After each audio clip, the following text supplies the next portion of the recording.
Assalamualaikum warahmatullahi wabarakatuh. Sahabat sejuta kisah, pernahkah Anda mendengar tentang seseorang yang terkena sawan kuburan? Nah, dalam kisah berikut ini ada seseorang yang terkena sawan kuburan. Bagaimanakah kisah selengkapnya? Langsung saja kita simak sebuah kisah nyata misteri yang berjudul Sawan Kuburan. Dia adalah Rani, bukan nama yang sebenarnya. Teman semasa kecilku. Kita tinggal di satu desa yang sama. Usianya lebih tua 3 tahun dariku, tapi di sekolah dia hanya satu kelas di atasku, karena dia pernah beberapa kali tidak naik kelas. Walaupun begitu, dia adalah orang yang sangat baik, gampang bergaul dan cantik. Dia juga dikenal sebagai anak yang penurut. Dia sering diminta tolong oleh tetangganya. Dari hanya sekedar ke warung, sampai dimintai tolong untuk menyapu dan menggendong anak tetangganya bila tetangganya sedang sibuk. Dan tidak hanya di satu rumah saja. Namun Rani mulai berubah saat dia memasuki sekolah menengah pertama. Gosip mulai beredar bahwa Rani sudah berani pacaran, bahkan sudah berani membawa pacarnya ke rumah. Saat itu dia masih kelas 1 SMP. Ibuku mulai melarang aku bermain dengan Rani. Ibuku bilang, dia bisa membawa dampak buruk bagiku. Dan saat itu juga aku kelas 6 SD, yang artinya aku harus fokus dengan ujian. Hari kelulusan pun tiba, aku mendaftar di sekolah yang sama dengan Rani. Dan saat aku sudah mulai bersekolah di SMP itu, aku sering berpapasan dengan Rani. Namun apa? Saat aku menyapa dia seperti tidak mengenal aku. Dan mulai saat itu aku sudah tidak mau menyapanya lagi. Singkat cerita, saat aku sudah kelas 2 SMP, aku kembali bermain dengan anak-anak di desaku. Sebut saja dia Ita dan Ranti, bukan nama sebenarnya. Yang ternyata mereka sekarang sudah berteman dekat dengan Rani. Saat itu aku, Ita dan Ranti sedang duduk di jembatan yang terbuat dari bambu di dekat sawah. Cah, lihat film horor yuk. Ajakan itu membuat aku penasaran. Film yang apa? Terus, nonton di mana? Di tempatnya Mbak Rani. Mbak Rani punya DVD horor banyak. Jawab Lita yang disusul teriakan setuju oleh Ranti. Lita dan Ranti memang usianya lebih muda dariku, jadi dia memanggil Rani dengan sebutan Mbak. Yaudah, ayo, aku ikut aja. Tapi aku gak enak sama Rani. Lama gak main. Ada rasa tidak nyaman dan takut karena mengingat kejadian waktu di sekolah saat Rani mengabaikan aku. Sudahlah, gak apa-apa, kayak sama siapa. Mbak Rani kan orangnya enakan. Ranti membujuk sembari menarik tanganku untuk bangkit, dan kita pun berjalan menuju rumah Rani. Mbak Rani, di rumah apa tidak, Mbak? Ranti mengetuk pintu sambil memanggil Rani. Keluarlah Rani dengan muka lusuh dan rambut acak-acakan. Sehat, Ran? Aku mencoba membuka obrolan dengan Rani. Rani tersenyum. Tumben keluar, Cak. Biasanya ngurung di rumah terus. Jawab Rani sembari mengucek-ngucek matanya. Sepertinya dia baru bangun tidur. Iya, Ran. Kan udah gak ujian, jadi boleh main lagi. Terjadi kekakuan antara aku dan Rani. Mbak Rani enak banget, baru bangun tidur. Lita yang sepertinya menyadari kekakuan itu pun langsung mengalihkan pembicaraan. Ita toh, lagi gak ngapa-ngapain ya, enaknya tidur. Lah ini, kamu mau pada kemana? Ke rumahnya Mbak Rani lah, kan udah di sini. Mau pada nonton film horor, Mbak. Setelah Rani mempersilahkan kita masuk, kita mulai menonton film horor. Saat itu suasana sudah normal. Aku dan Rani sudah akrab lagi seperti dulu. Keadaan rumah Rani sangat sepi. Ibu, bapak, dan kakaknya sedang bekerja. Adiknya dititipkan ke rumah neneknya Rani di desa seberang. Karena itu kita bisa bebas melakukan apa saja di sini, seperti tidur-tiduran, masak mie instan, dan lain-lain. Setelah selesai nonton 2 film dan sudah kenyang karena makan mie instan, kita bersantai sambil tidur-tiduran. Tiba-tiba ada yang mengetuk pintu. Rani langsung keluar. Dari dalam terlihat ada 2 orang laki-laki tanggung masuk ke rumah tersebut dan duduk di ruang tamu. Tak, itu siapa? Aku yang penasaran bertanya ke Ita yang hanya dijawab dengan gelengan kepala. Itu pacarnya Mbak Rani, namanya Aryo. Anak desa Kauman, jelas Ranti. Aku dan Lita cuma, karena hari sudah semakin sore, aku mengajak Ita dan Ranti untuk pulang. Pulang yuk, tapi lewat belakang aja. Malu kalau lewat depan ada itu. Belakang dikunci pintunya kok. Sahut Ranti yang berarti mau tidak mau kita harus lewat pintu depan. Saat melewati ruang tamu terlihat pemandangan yang membuatku tidak nyaman. Rani sedang duduk, ada laki-laki yang tiduran di pangkuannya. Sedangkan ada satu lagi laki-laki yang benar-benar tidur di kursi depannya. Ran, aku pulang dulu ya. Udah sore. Rani hanya diam, mukanya menunduk. Lita dan Ranti langsung menarik untuk cepat keluar. Ada apa sih? Aku lagi pamit sama Rani kok main tarik-tarik aja. Udah, ayo pulang dulu. Nanti tak ceritain. Kata Ranti yang masih menarik bajuku. Keesokan harinya sepulang sekolah, aku, Lita dan Ranti duduk di depan rumah Ranti. Tidak lama kemudian kita melihat di jalan, Rani sedang dibonceng laki-laki yang tidak lain adalah pacarnya. Ranti bergumam, Ranti memang sangat akrab dengan Rani. Tidak heran jika Ranti tahu banyak tentang hubungan Rani. Oh ya Ranti, katanya kamu mau cerita kenapa kemarin Rani kayak orang bingung, diem aja waktu tak pamitin. Ranti mulai bercerita, percaya nggak percaya ya, tapi aku nemenin Mbak Rani pacaran sama Aryo. Pasti Mbak Rani jadi beda banget. Kayak bukan Mbak Rani. Kalau ditanya kadang gak nyambung. Mendengar perkataan Ranti, Lita melotot dan menonyor kepala Ranti. Ngawur, masa iya anak kayak gitu bisa melet? Ih, gak percaya banget sih. Tanya aja tuh sama Eca. Kemarin pas dipamitin gimana? Hus, udah. Rani emang kemarin kayak gitu. Tapi belum tentu itu karena dipelet. Memang Rani sekarang seperti bukan Rani yang dulu. Tapi saat itu aku tidak yakin dengan apa yang Ranti bicarakan. Tapi di desa, rumor tentang Rani semakin banyak beredar. Mulai dari ada yang melihat Rani berboncengan motor dengan dua laki-laki. Ada juga yang bilang kalau melihat Rani pacaran malam-malam di lapangan. Bahkan ada yang melihat Rani sedang pacaran di kuburan. Rumor-rumor itu sampai di telinga ibuku. Ibuku langsung mewanti-wanti supaya aku tidak main lagi dengan Rani. Aku tidak tahu rumor itu semua benar atau tidak. Tapi yang jelas, nama Rani sudah sangat jelek di desa. Tapi yang membuat orang-orang heran adalah orang tua Rani tidak merespon apapun. Bahkan ibuku bercerita, saat di arisan, Ibu Rani bilang semua rumor itu tidak benar dan dia sangat percaya pada anaknya.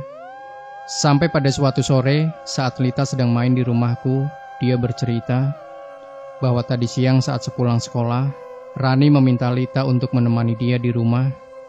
Dan ternyata Aryo datang. Rani menyuruh Lita untuk masuk ke ruang TV dan mereka berdua masuk ke dalam kamar Rani. Setelah bosan menonton TV, Lita yang penasaran dengan apa yang Rani lakukan di dalam kamar. Dia berusaha mengintip di celah pintu yang tertutup. Namun Lita tidak bisa melihat apa-apa. Jadi dia memutuskan untuk mengambil kursi plastik dan mengintip lewat lubang ventilasi di atas pintu. Betapa terkejutnya Lita. Itu adalah pertama kalinya dia melihat orang sedang berhubungan badan secara langsung. Lita yang takut, merinding dan jijik langsung lari keluar lewat pintu belakang. Lita tidak peduli dengan suara kursi jatuh yang tadi dipijaknya. Untung pintu belakang gak dikunci. Sumpah aku jijik banget. Lah, terus gimana tak? Rani berarti tahu kalau kamu ngintip. Gak mau urusan lah, Cak. Mau dia tahu mau enggak. Intinya aku udah males temenin sama dia. Pacarannya keterlaluan. Saat itu aku mulai berpikir, bagaimana bisa Rani yang dulu ku kenal sebagai anak yang baik dan penurut, bisa berbuat seperti itu. Sejak saat itu, aku dan Lita menjaga jarak dengan Rani, tapi tidak dengan Ranti. Dia malah semakin akrab dengan Rani. Dimanapun ada Rani, pasti akan ada Ranti yang mengikutinya. Walaupun terkadang Ranti masih mau bermain dengan aku dan Lita, tapi Ranti sangat tidak terima kalau Lita menasehatinya untuk menjauhi Rani. Dan tibalah hari di mana Rani lulus SMP, orang tuanya memberikan dia motor baru, dan disinilah sesuatu yang bisa dibilang petaka itu mulai. Walaupun hidup dan mati seseorang sebenarnya sudah diatur oleh Yang Maha Kuasa, suatu sore satu desa digemparkan dengan kabar kecelakaan tunggal yang dialami oleh Rani. Menggunakan motor yang baru dibelikan oleh orang tuanya, Rani menabrak pembatas jembatan yang ada di perbatasan desa. Menurut saksi, saat itu Rani mengendarai motor dengan kecepatan tinggi. Setelah itu Rani dibawa ke rumah sakit. Untunglah lukanya tidak terlalu parah, hanya lecet di tangan dan kaki. Ada satu luka bengkak lutut sebelah kiri. Setelah pulang dari rumah sakit, beberapa warga termasuk ibuku mengunjungi rumah Rani untuk menjenguk Rani. Ibuku bercerita, saat sedang menjenguk Rani terus merintih kesakitan sambil memegang lututnya yang bengkak. "Apa nggak di-scan, Bu, di rumah sakit? Bisa aja patah tulang," tanyaku pada ibuku. Katanya ibunya Rani udah diperiksa semua, udah dicek nggak ada patah tulang. Terus katanya udah dikasih obat pereda nyeri, tapi Rani masih merintih terus. Aku dan Lita ingin sekali menjenguk Rani, tapi tidak boleh oleh ibuku. Katanya takut kena sawan. Karena tempat kecelakaan itu terkenal angker, jadi aku hanya menanyakan kabar Rani tiap harinya kepada Ranti. Menurut Ranti, setelah beberapa hari, Rani sudah semakin membaik. Luka-lukanya sudah mulai mengering, tapi tidak dengan bengkakan di lututnya. Bengkakan itu masih ada, tidak mengecil. Tapi kata Rani sudah tidak terlalu sakit, sedikit nyeri saja. Setelah beberapa lama aku tidak pernah melihat Rani, akhirnya aku melihat dia sedang berjalan sendirian, mengenakan kemeja putih dan rok hitam, sambil membawa map coklat. Aku mencoba untuk menyapanya. "Mau kemana, Ran? Rapi sekali." Rani tersenyum dan menghampiri aku. "Mau ngelamar kerja di PT X, Cak. Aku belum berani bawa motor, jadi mau ngangkot aja nanti di jalan." "Kamu mau berangkat sekolah apa?" "Iya, Ran, bareng yuk." Aku berjalan bersama Rani, kita ngobrol cukup banyak. Rani bercerita bagaimana dia bisa mengalami kecelakaan. Rani bilang, saat akan melewati tikungan sebelum jembatan, Rani merasa motornya seperti didorong angin yang sangat besar. Aku hanya menjadi pendengar tanpa mampu berkomentar banyak, karena sebenarnya sejak insiden Lita, aku sudah tidak terlalu peduli dengan Rani. Hingga Rani bercerita tentang topik yang membuatku penasaran tentang Aryo. "Kayaknya Aryo punya cewek lagi kok. Kok kamu bisa ngira gitu, Ran? Apa kamu lihat sendiri?" "Temenku yang lihat, Cak. Malah sama anak desa kita loh. Mau aku putusin, Cak, tapi dia gak mau. Waktu aku kecelakaan, itu aku habis berantem sama Aryo." "Lah terus, kamu tahu siapa yang ketemuan sama Aryo?" "Temenmu itu tahu dari mana kalau yang ketemuan sama Aryo itu orang yang sedesa sama kita?" "Temenku pernah lihat, cewek itu lagi nongkrong sama kita, jadi ya otomatis anak sini." Saat itu aku langsung terpikir bahwa wanita yang bersama Aryo itu adalah Ranti. Karena Rantilah yang dekat dengan Rani, tapi Rani langsung menyebut satu nama, Lita. "Yang bener aja, Ran. Masa sih Lita kayak gitu ke kamu?" Aku tidak percaya dengan apa yang dikatakan Rani, karena setauku Lita bukan anak yang seperti itu. Perbincangan kita tidak berlanjut karena Rani sudah masuk angkot. Tapi selama di sekolah, aku terus memikirkan perkataan Rani. Jam istirahat sekolah pun tiba. Aku bergegas menuju kelas Lita untuk menanyakan kebenaran tersebut. Lita menyangkal, dia bilang Aryo yang terus-terusan ngecat Lita untuk mengajak bertemu. Tapi Lita tidak merespon. Dan pertemuan Lita dengan Aryo itu adalah sebuah ketidaksengajaan. Aku menyarankan Lita untuk berbicara kepada Rani dan menjelaskan semuanya. Lita menurut. Sepulang sekolah, aku dan Lita menuju ke rumah Rani. Lita menjelaskan semuanya, tapi Rani meminta untuk bertemu sekalian dengan Aryo untuk menyelesaikan semuanya. Besoknya sepulang sekolah, aku, Lita, Rani, Ranti, dan Aryo bertemu di lapangan desa sebelah. Di depan lapangan itu ada sebuah TPU yang sangat sepi. Di situ Aryo bilang bahwa dia menyukai Lita, tapi dia tidak mau putus dengan Rani. Lita langsung menolak perkataan Aryo, karena jelas Lita tidak menyukai Aryo. Rani yang saat itu merasa sangat direndahkan oleh Aryo, mencoba untuk pergi melewati kuburan yang langsung dikejar oleh Aryo. Ranti saat itu sangat marah melihat apa yang terjadi. "Udahlah, tolong ya, jangan cuma gara-gara cowok jadi ngerusak pertemanan kita. Ingat, kita itu masih muda, masih banyak cowok lain. Jadi gak usah ribut gara-gara cowok. Kita juga masih sekolah. Gak usah pacar-pacaran, tak?"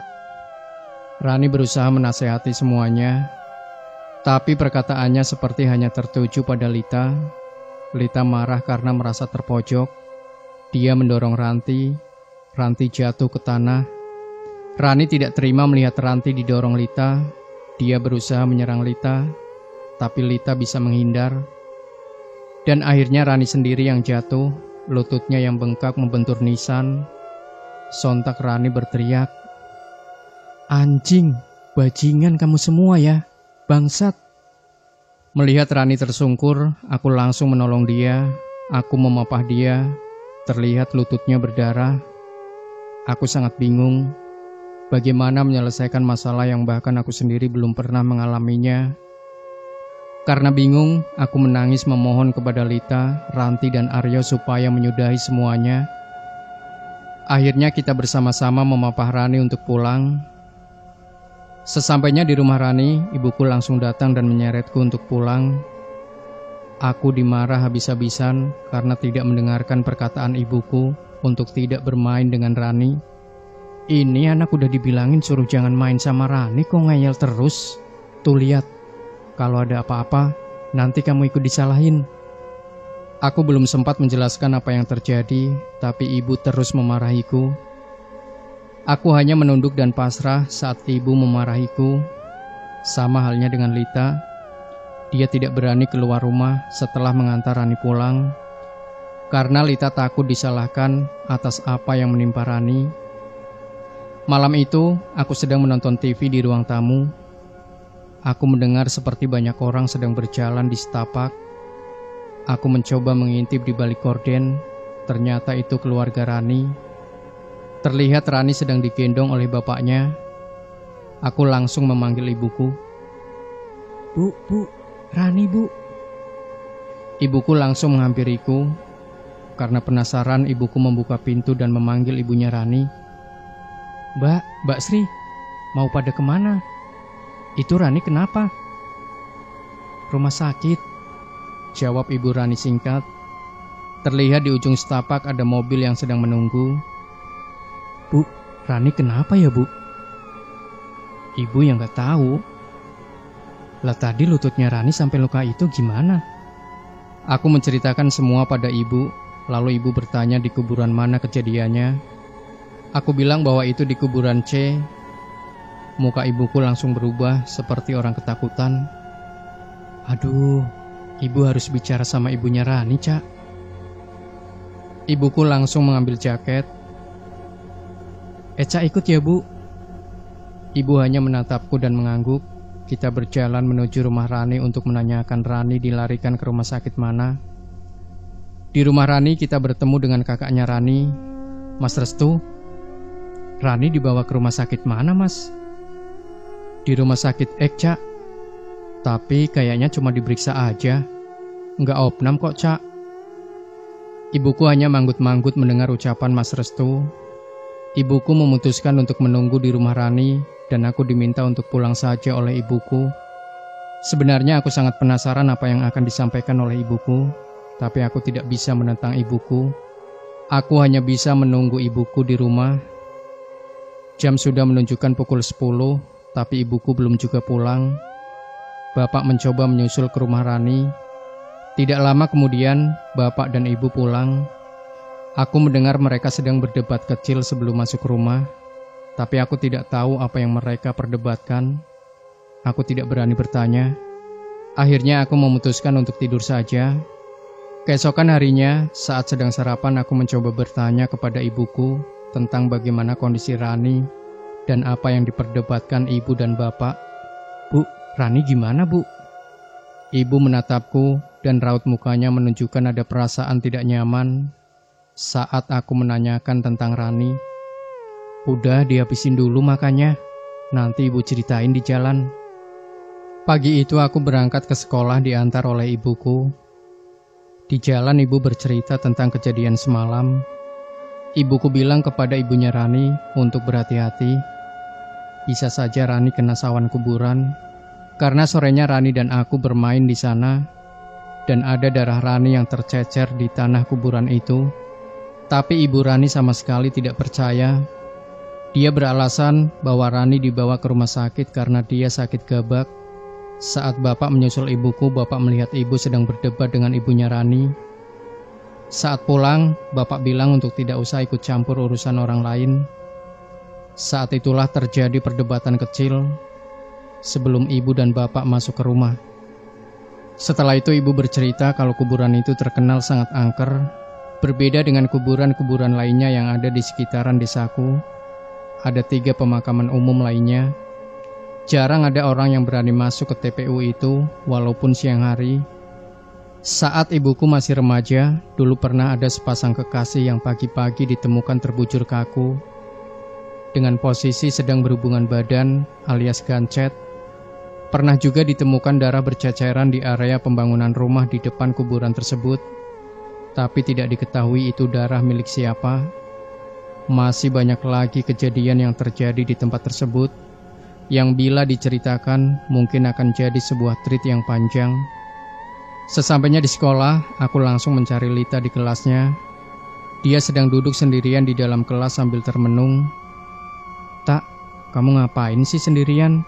Ngalamun." Saat itu juga Lita tiba-tiba menangis. Aku yang bingung langsung memeluk Lita dan mencoba menenangkan Lita. "Cak, aku takut. Takut Mbak Rani kenapa-napa gara-gara aku." Lita mencoba mengeluarkan isi hatinya. Lita merasa bersalah dan takut kalau sampai terjadi apa-apa dengan Rani. Karena Lita sudah mendengar bahwa semalam Rani dibawa ke rumah sakit. "Rani gak apa-apa, Tak. Rani itu dibawa ke rumah sakit karena gabakan, bukan karena kamu, bukan." Beberapa hari kemudian, ibuku bersama rombongan arisan pergi ke rumah Rani untuk menengok Rani. Katanya Rani belum sembuh. "Bu, Eca ikut ya?" Ibuku dengan tegas menolak. "Jangan, nanti kena sawan." Ibuku tidak pernah mengizinkan aku untuk menemui Rani. Aku hanya bisa menurut, karena aku tidak tahu apa yang akan terjadi kalau aku menemui Rani. Pernah suatu sore, Ranti mengajakku untuk menengok Rani. Tapi aku tidak mau melanggar larangan ibuku, jadi aku menolak ajakan Ranti. Ranti memaksa, tapi aku terus menolak sampai Ranti mengatai aku tidak setia kawan lagi, sama seperti Lita. Lalu Ranti mengatakan kondisi Rani sekarang, dan yang membuat aku sangat kaget, tubuh yang kurus kering, kulit badan yang bersisik mengelupas disertai dengan luka bintik-bintik yang pusatnya di luka lutut yang dulu sempat berdarah karena membentur nisan di kuburan. Rambut yang hanya tinggal beberapa helai saja. Ingin sekali aku menangis saat sedang mengetik tweet ini jika mengingat keadaan Rani saat itu. Tapi tangisan dariku tidak akan berarti apa-apa untuk Rani sekarang. Hal yang aku sesalkan adalah aku tidak pernah menengok Rani sampai aku hampir lulus SMP. Saat itu aku mengajak teman-teman kelasku untuk main di rumahku. Kita jalan kaki dari sekolah, dan saat melewati rumah Rani, tiba-tiba temanku ini berteriak kencang sekali sambil menutup matanya. Aku yang saat itu berjalan di depan Irin mencoba bertanya, tapi Irin bilang, "Udah gak apa-apa, yuk jalan lagi. Nanti tak ceritain." Kita lanjut jalan. Sesampainya di rumahku, Irin bercerita, dia bilang dia melihat seperti penampakan di jendela rumah. Yang depan rumahnya ada polybagnya banyak. Itu pasti rumah Rani, batinku. Penampakan kayak apa, Rin? Aku yakin yang dilihat Irin itu bukan penampakan. Kepalanya nggak ada rambutnya, Cak. Terus kulitnya kering, pada ngelupas. Itu bukan hantu, Rin. Itu Rani, kakak kelas kita dulu. Dia lagi sakit, udah hampir setahun. Mata Irin terbelalak. Dia sangat kaget saat mengetahui bahwa itu adalah Rani. Irin mengenal Rani hanya sebatas kakak dan adik kelas saja. Aku memang tidak pernah menceritakan kondisi Rani ke teman-temanku yang kenal Rani sekalipun.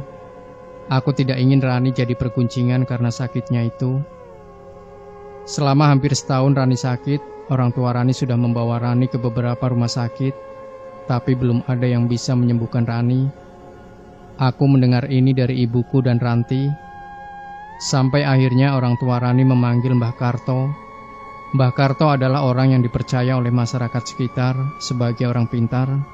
Walaupun rumah Mbah Karto jauh dari desaku, melewati sekitar 4 desa, tapi hampir semua orang tahu Mbah Karto. Ranti yang saat itu selalu menemani Rani menceritakan ini padaku. Saat Mbah Karto datang, tiba-tiba saja Rani langsung menangis dan merengek seperti meminta tolong.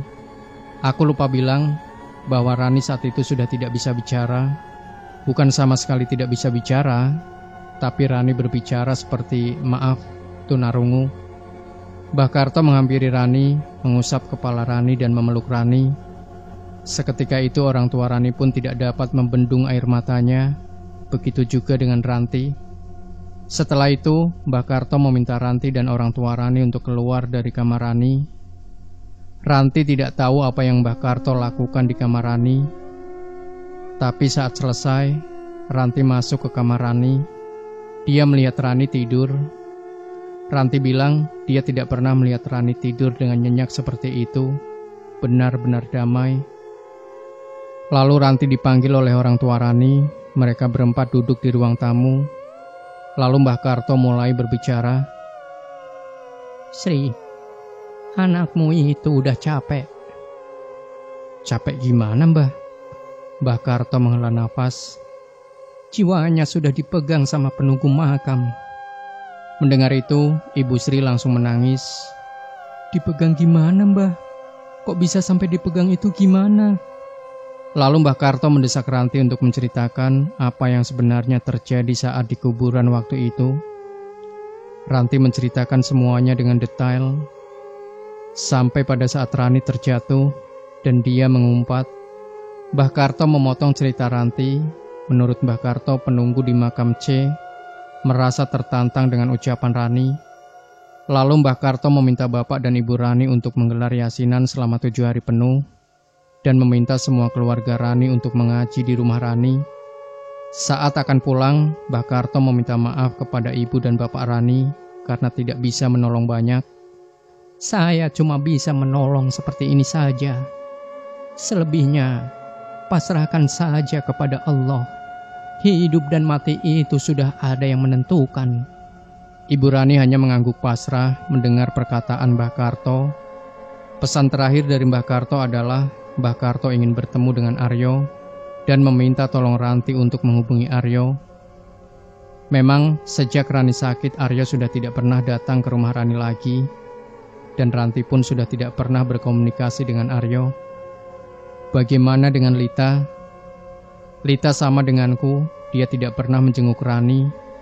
Hanya saja bahkan Lita tidak mau membahas sedikit pun hal tentang Rani. Aku tidak menjenguk Rani karena tidak diperbolehkan oleh ibuku. Ibuku khawatir kalau sawan itu sampai berpindah kepadaku. Sebenarnya aku tidak tahu apakah sawan seperti itu bisa benar-benar berpindah. Dan satu hal yang aku tidak yakin, apakah benar Rani seperti itu karena sawan. Besoknya sepulang sekolah, Ranti memintaku menemaninya ke rumah Aryo. Kita naik angkutan desa. Di jalan Ranti banyak bercerita tentang keadaan Rani. Sesampainya di perbatasan desa, kita harus jalan kaki untuk sampai ke rumah Aryo. Sampailah kita di depan sebuah rumah yang terbuat dari kayu, seperti rumah Jawa kuno. Ranti mengetuk pintu. Keluarlah Aryo. Ada apa, Ranti? Aryo langsung to the point tanpa mempersilahkan kita duduk. Ranti menjelaskan maksud kedatangannya. Aku memandang seluruh detail rumah Aryo, rumah yang unik, namun terkesan suram. Setelah urusan Ranti dan Aryo selesai, kita pulang. Aryo memberikan nomor HP kepada Ranti dan berjanji akan menemui Mbah Karto nanti saat Mbah Karto ke rumah Rani lagi dan meminta Ranti untuk mengabarinya saja. Beberapa hari setelah diadakan pengajian yasinan di rumah Rani, menurut ibuku, keadaan Rani sudah berangsur membaik karena ibuku selalu rutin mengikuti pengajian di rumah Rani. Sampai di sini, warga dan keluarga Rani mengira bahwa sebentar lagi Rani pasti akan sembuh. Karena Rani sudah bisa makan sendiri, sudah bisa jalan-jalan, dan sedikit-sedikit sudah bisa berbicara, walaupun masih belum jelas. Hingga akhirnya pada hari Kamis 12 April 2012, saat itu aku sedang tambahan pelajaran untuk bekal ujian. Tiba-tiba aku dikabari oleh Lita bahwa Rani meninggal. Saat itu juga aku langsung izin kepada guru pembimbing untuk pulang. Sesampainya di rumah, aku langsung berganti pakaian, tapi langsung dicegat oleh ibuku. Mau kemana? Rani, Bu. Setengah menangis aku hanya bisa berkata seperti itu kepada ibuku. Dan di luar dugaan, ibuku masih tetap bersikeras aku belum boleh menemui Rani, walaupun Rani sudah meninggal. Kamu boleh ke sana nanti kalau sudah 40 hari. Kenapa sih, Bu? Kenapa ibu seperti itu terus? Ibu gak pernah ngasih alasan kenapa saya gak boleh ketemu Rani.